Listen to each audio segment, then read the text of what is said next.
domingo 30 de abril, algunos medios nacionales difundieron un video donde se observa varias camionetas circulando en la llamada Y de San Fernando, una intersección vial de la carretera federal 101 que de sur a norte conecta este poblado y desvía hacia los municipios de Matamoros y Reynosa.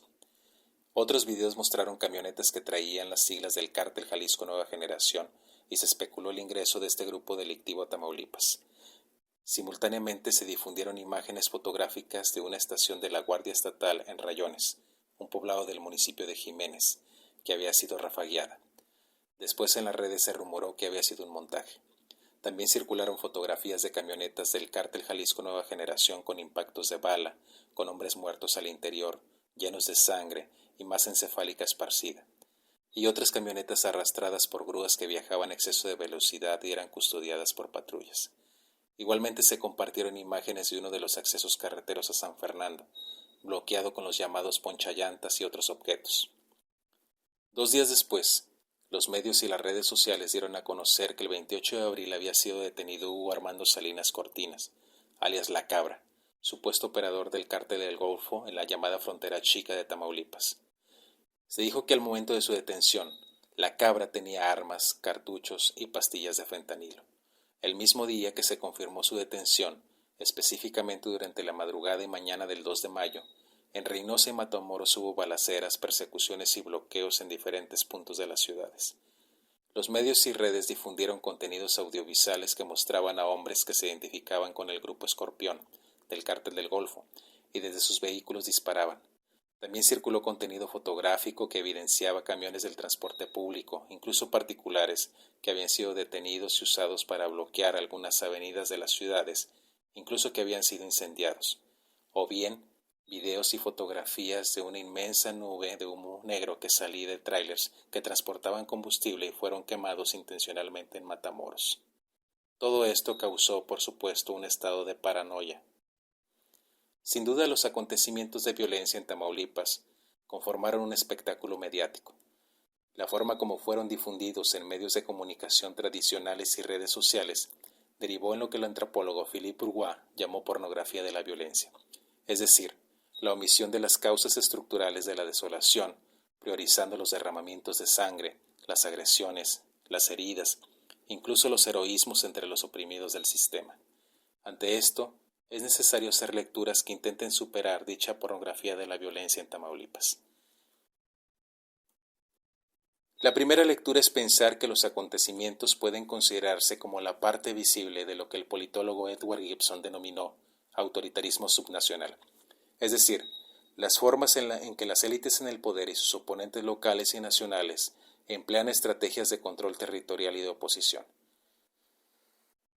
No hay que olvidar, por ejemplo, que a inicios de 2021 la Fiscalía General de la República hizo acusaciones, solicitud de desafuero y orden de aprehensión contra el entonces gobernador panista de Tamaulipas, Francisco García Cabeza de Vaca, por delincuencia organizada, lavado de dinero y defraudación fiscal.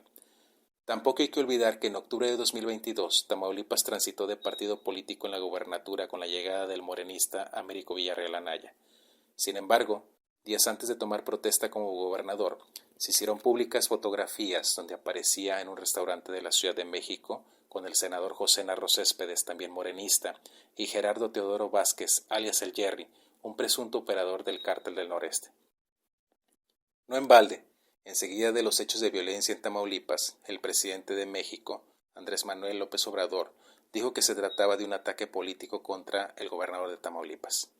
Américo Villarreal Anaya, por su parte, afirmó que la inseguridad y la violencia habían sido exageradas por la divulgación de fake news, que más bien se trataba de una estrategia de grupos políticos antagónicos para causar caos y desestabilizar el Estado.